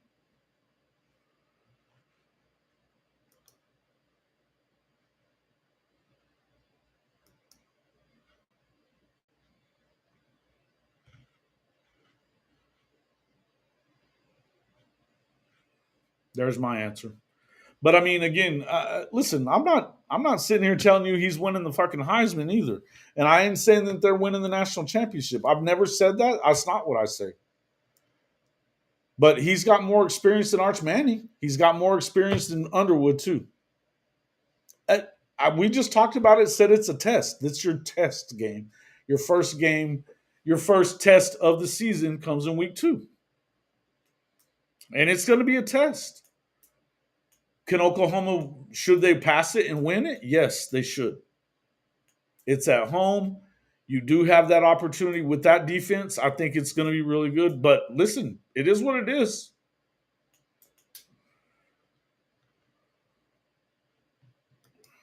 Yes, yeah, I get that.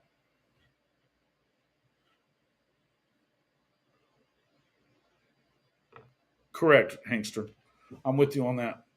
I think you. I think they look. There's it's a balancing act that you have to have. There's no two ways around it. There's a balance that you have to strike. But I think it's time for him to strike it. And it sounds like that's what Nagy and Stevenson think. It sounds like it's coming from higher ups too. Knock that shit off. Because I mean, it just doesn't. It doesn't make a whole lot of fucking sense to do that shit. Particularly when they were doing it late in the season, and you already have so many injuries. We're still doing this. Come on, bro. And something else I also heard was that they're going to go by. I mean, because they can measure their sleep, they can measure their how much strain they're under, all those things through those vests that they wear.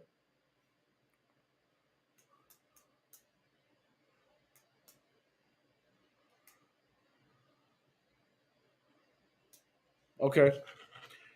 Again, I'm going to tell you again, everything about that offense sucked. But if I trust anybody at all, period, on the entire football team, anybody, it's Brent. It's not. It's Big Bill. It's Big Bill. He's the best offensive line coach in the country. They were hurt. They had a lot of youth last year. Now they've got a lot of depth, and I think I don't concern myself that much with it. I don't. Do I think that they could have a struggle of some kind with Michigan? Absolutely, absolutely, because they're going to be deep in the trenches too. I agree. I think they're going to have a good game plan for it. What up there, my guy? What's up there, Dent? Just talking about this offensive line. Tell little Coop why he a dummy.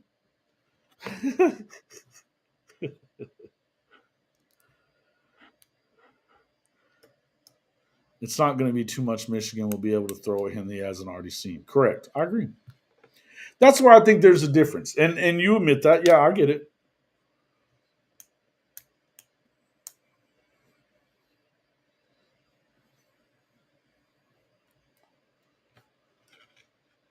What up, T-Poo?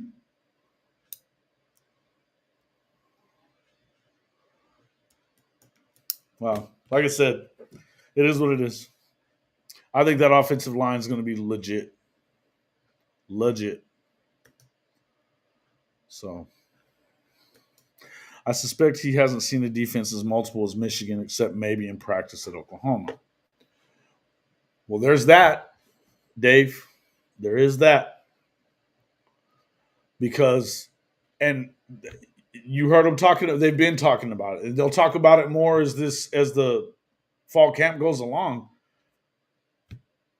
They have success on plays. The defense has success on plays. It's legitimately been exactly what we've wanted it to be. What you always wanted to be, because usually in the fall or early in the fall, and then certainly in the spring, one side is way ahead of the other, right? Usually that's how it is. It was like that last year. And that's, you can be excited about one side, but then you got to have a little bit of concern about the other. It's been about as even. I mean, and you can tell that Venables don't really love that about it for his defense. He doesn't love it, but it's true. He also kind of has to love it because It's his offense too. No matter if he's a defensive coach or not, it's his fucking team. So, yeah, I feel you, man. I'm about to get to, man. It's late. Shit, it is late.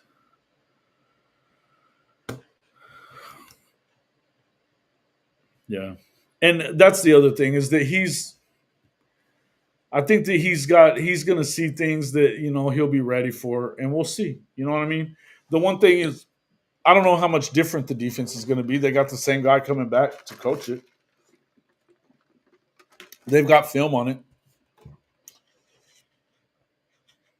We'll see though. I think. Hey, listen again. I'm not acting like it's not going to be a test. I think it is going to be a test. I think you need to win the game. I think you need to win the game. I think it'll start off the season very good. If you win that game, that's a good start. If you lose it, you're going to lose some fans right away. Thanks for coming in, Greg.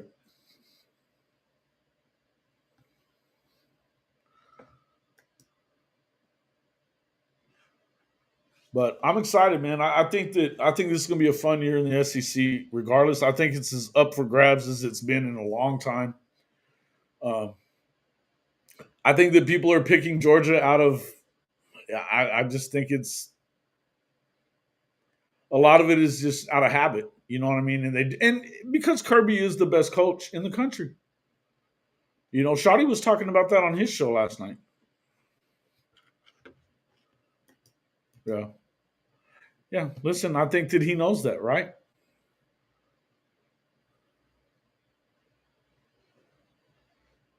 Yeah. Watch the bowl game. That is this year's Michigan defense. I get it, man. But Mateer, he does get the ball out fast, and he gets the ball out from different angles and different platforms and different places. I mean, he's got the ability to run. I mean, I don't think you want to run too much against especially against a defense like that. But he can run himself out of trouble and get rid of the ball. I think that he recognizes things and will get the ball out. But again, I think that this is a test. I do think it's a test. Yeah, no shit. I think it was it. I think that there's something to be said for what you're saying, Sixfo. I think that there's also something to be said for he didn't do enough. You know what I mean?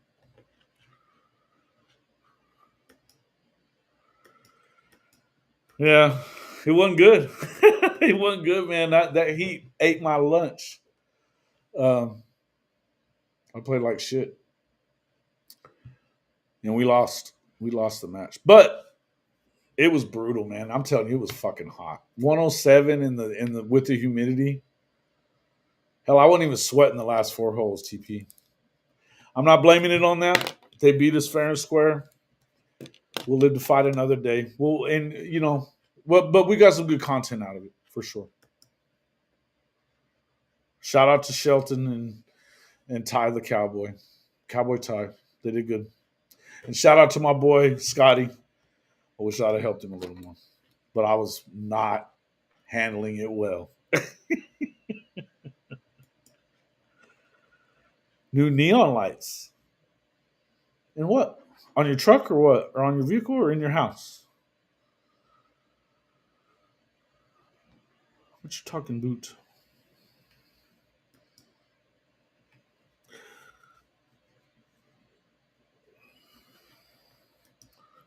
I don't think so. I don't think so. We played at St. John's Golf Club. St. John's Golf Club. It's a cool course. It's a hot son of a bitch. It was a hot son of a bitch.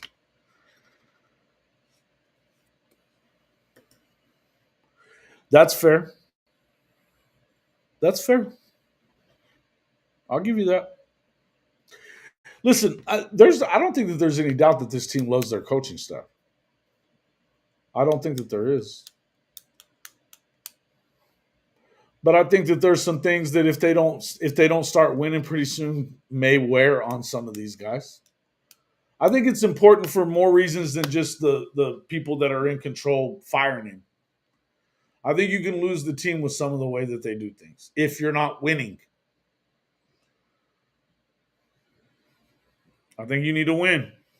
I think it's time to win. And as I said at the start of the show again, I think the excuses for losing are out the window at this point. They just are. You should be healthy. You should be plenty deep everywhere you need to be. I mean, they overloaded on receivers so that they didn't have a situation like last year. They've got guys in the medical staff that should be a lot better. They overloaded on offensive linemen. And they went and spent huge money on running back and quarterback too. Not to mention added more to the defense. More and more and more. There's really not much reason that and again, I know that you talk about the tough SEC schedule that they have, but the truth be told is 6 out of 8 opponents in the SEC are starting new quarterbacks in this year. New quarterbacks. Now, at the end of the year, whoever's playing for Alabama isn't new anymore. That's your third to last game. That's not really new anymore. And then, of course, Nussmeier isn't new. I don't think it matters who they put in at Missouri. They're going to beat the shit out of them. They owe them that one. But again, these are things that are just not. They're not just going to. I don't think that they're going to listen to excuses at this point. I think the fact that Joe C is retiring, I think he may be pushed into that, and I think that may have more to do than you might think with his job security. Because I think that Joe C made him hire Seth Luttrell, therefore he was going to give him 2 more years, and now he's out at some point this year. He's not, and from what I understand, it doesn't sound like the new athletic director is going to have much to do with football. And a new athletic director, no matter who it is, BV's not on him. It's not his guy. And BV's not Randall Stevenson's guy or Jim Nagy's guy. They didn't hire him. His allies are out the door, it sounds to me like. I think it's time to win.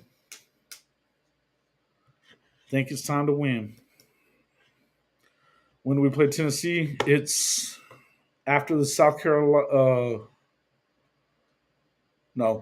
After the Ole Miss game on the road. So it's Texas, South Carolina, Ole Miss, Tennessee, second bye week, Alabama.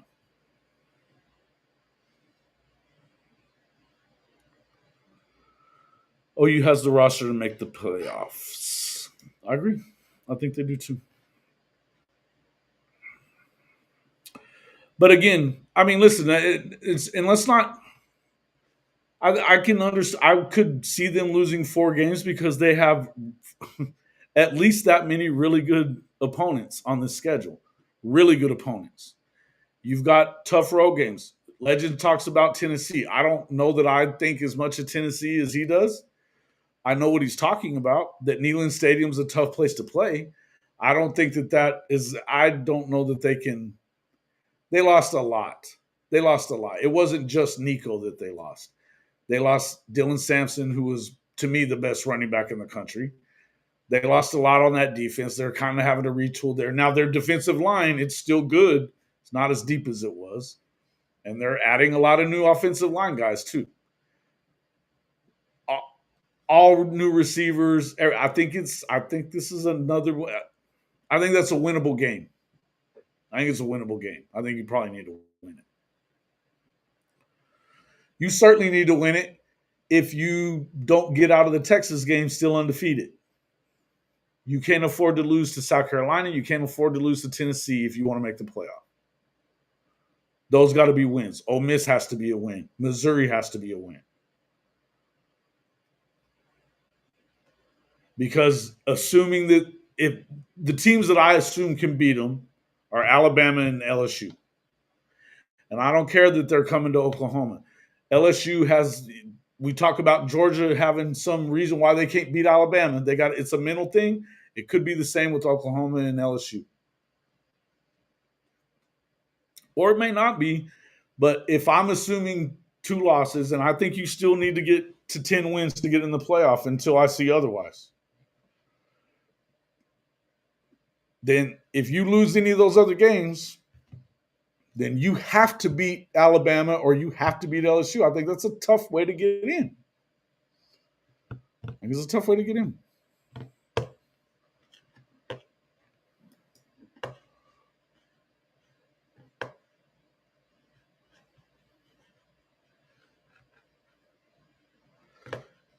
You do? I'm not sure that he's going to be. And I don't think that it's going to have anything to do with that. I don't think he's going to have anything to do with football. I think he's not done with his job there yet. And I don't know that he wants to follow in his pop's footsteps either. I think he's going to be fine. I think Zach's doing a really good job at Mississippi State. But it would be cool if he was. What's the deal with Boo Carter? I'm not exactly sure. What are you talking about exactly? Like I said, I haven't.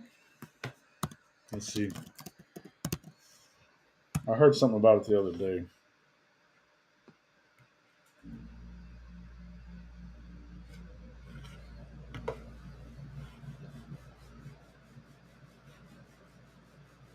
Oh, is he coming back? Is he? Yeah, I don't know, man. He wants money apparently. Tennessee said yesterday that he's not going to be dismissed from the team. So, listen. I'm going to say that again. When it comes to that shit on the NIL and all that other bullshit, cry me a fucking river, Tennessee. Cry me a fucking river because it's y'all's fucking fault that shit got the way that it did. From the shit that you pulled on your own. And then you got bitchy about it and didn't want to pay Nico. Well, you're the one that taught him that way. He left the team and allegedly visited Colorado? I'm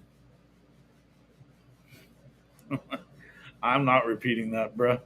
Not me.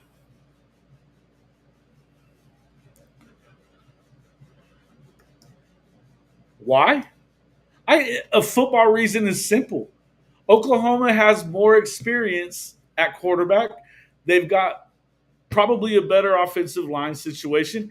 And the biggest reason, they can always beat them. Football reason is a whatever. It's a rivalry game. We've seen the worst team win this game often. In fact, the last few times that Texas won it, before, of course, the last two out of the last 3 years, think about it. It was with Charlie Strong, and don't tell me that team with Sam Ehlinger was better than Kyler's in Oklahoma, because you know it wasn't. So don't tell me that can't happen. The other thing is, Oklahoma basically has a de facto freaking bye week the week before, and you're in the swamp. And it's going to take everything you got to get out of that thing with the win. And then you got to face Oklahoma in another big physical game, tough game. New quarterback situation. I think Oklahoma's in a better situation at quarterback right now. I do. You can talk all the stupid shit you want about them playing the Mountain West schedule. He still had 4,000 yards and 44 touchdowns with lesser talent than he has at Oklahoma. Anything else you want?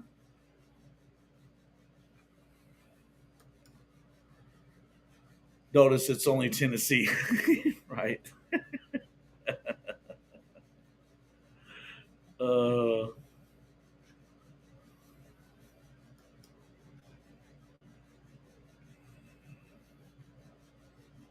Yeah, no doubt. I think that they can be a playoff team. We'll see. Should be a violation for sure. Hold on though. Hold on though. Did now? I haven't heard that. That's not what I'm reading here. I'm looking at the Boo Carter situation. Let me see.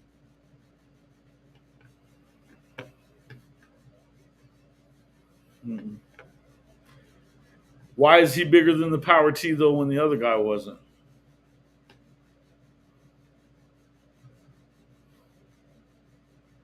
I'm not seeing anything that says that. I know that that's the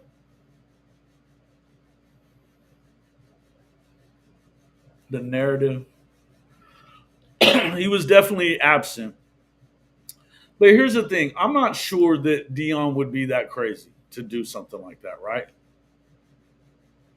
I mean, I think that he'll do anything that's within the rules.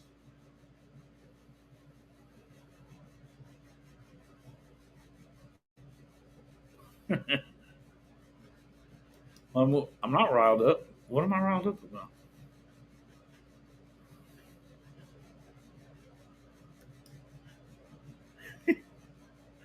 I like watermelon popsicles too. Hey, I gave my reasoning. I gave my reasoning. I think Oklahoma's a better team, and Oklahoma beat you guys 2 years ago too. It's not like, and here's the, I mean, another football. You can call it a football reason or not. Texas hasn't won the game twice in a row in 25 years. 25 years. It is what it is.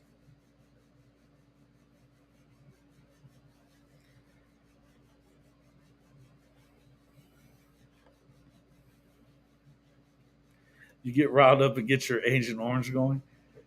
No, I'm not riled up, bro. I'm just talking. I'm just telling it like it is. He wants to hear a football reason. I gave them to him. Yeah, and like that's what I'm saying. Tennessee, they're bitching and complaining about all this stuff and like throwing players under the fucking bus all the time. But they're the ones doing. I mean, they started a lot of this shit. They're the ones that started suing the damn NCAA over stuff.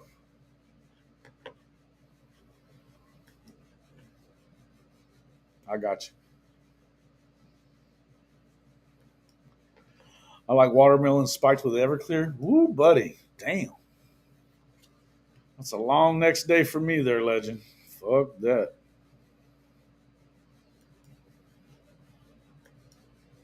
Continue. I don't care. I don't care. As long as you're not being personal.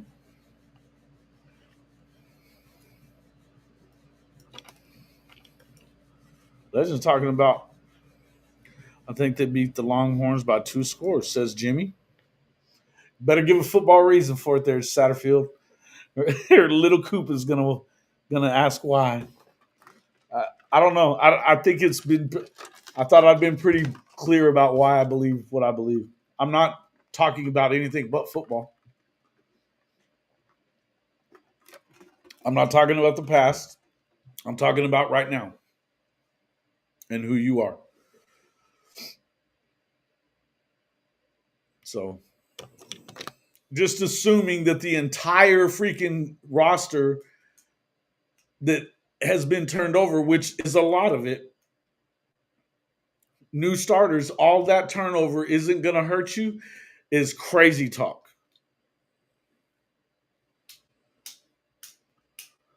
You know, it's crazy talk. And that's what you get from Texas fans. That is, oh no, we're reloading. Look at where they've been recruiting. Look at who. That's the same. The only people that get that treatment though is them and like Georgia and Ohio State. But you, I mean, Josh Pate even said it. Josh Pate, and everybody likes to listen to Josh Pate. He even said, "Look, how do you lose the core of your defensive line 2 years in a row and expect to be the same?" I don't know, but they do.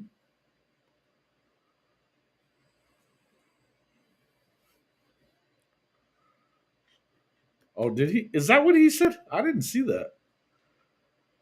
Let me screenshot this. I'm going to have to bring that up next time we talk. Right?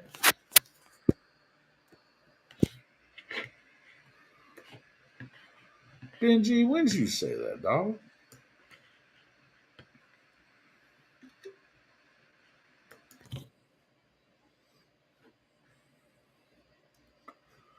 Oh.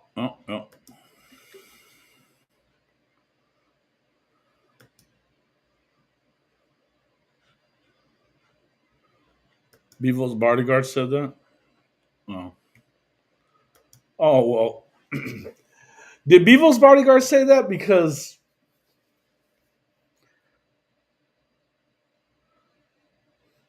God, I think he deletes his accounts anyways and comes back as somebody else. That dude's a troll. He's got at least 5 accounts that I know of. Or 5 brothers that act just like his ass. Whew.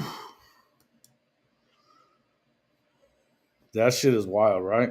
Hey man, I haven't fucked with Everclear since high school. I'll knock you on your ass. My mom's got a story about my cousin in Everclear. Jungle juice is what we called it. The jungle juice stuff. Watermelon was involved, but so were some other fruits. Red puke everywhere at my house that next day. They all do.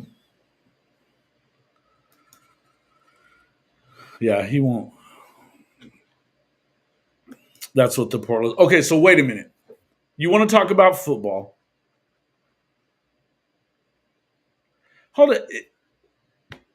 I just said 2 years in a row you lost the bulk of that defense. Now, you were able to add something to it last year, and it stayed together. But I'm going to tell you this: if it's a good sign to you that you had to go get 5 dudes in the portal from the spring on the D line, how many guys do you think were out there that were really that good? Because there's not that many from year to year. There's just not. Because those are the dudes that get paid, the really good ones.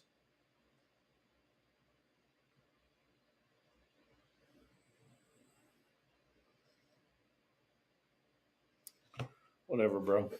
You hadn't seen the drop off yet because I didn't fucking play an offense last year. You didn't play an offense last year. When are you going to play one? You're talking out your ass. If you take your top lip and connect it to the bottom lip, you will shut the fuck up. Ha! I don't need the soundboard. I just said it. All right, guys. I'm going to get out of here. I've been going for a while now. We'll be back here over the next couple of days. I may hit you from the road. We'll see. I'm going to go see Shotty tomorrow in town in Athens as I head back that way. But I'll talk to you all on appreciate everybody coming in. Appreciate all the trash talking yet. Well, we'll see. I bet. You know what? How much you want to bet that Oklahoma? How much you want to bet that Oklahoma beats them this year? Beats your boys. Throw it up there. Talk to me about it the next time you come in. But top lip, bottom lip. See y'all later. Talk to you on the next one. Love everybody. Hey, Jason Watkins here with Hall of Fame College Football. And if you are ready to back your favorite team, the Sooners, and fade that Texas hype train every Saturday this fall, there's only one place to do it, MyBookie. Right now, you can double your first deposit up to $1,000 when you sign up at hofmedia.us/mybookie1000. That's hofmedia.us/mybookie1000. Yep, 100% deposit bonus, and it takes less than 5 minutes to get started. Whether you're betting college football, rolling the dice in the online casino, or dropping a 10-leg parlay on SEC Chaos, MyBookie has everything you need. Bet anytime, anywhere, on the go, at the tailgate, or yelling at the refs from your couch. Just don't talk trash. Put your money where your mouth is. Hit that link, hofmedia.us/mybookie1000, and get your deposit bonus today Bet anything, anytime, anywhere with MyBookie and Hall of Fame college football.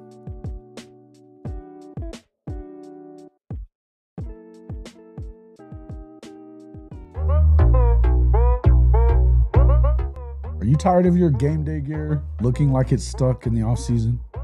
Well, step up your fandom with Hall of Fame college football's official Fanatics partner store.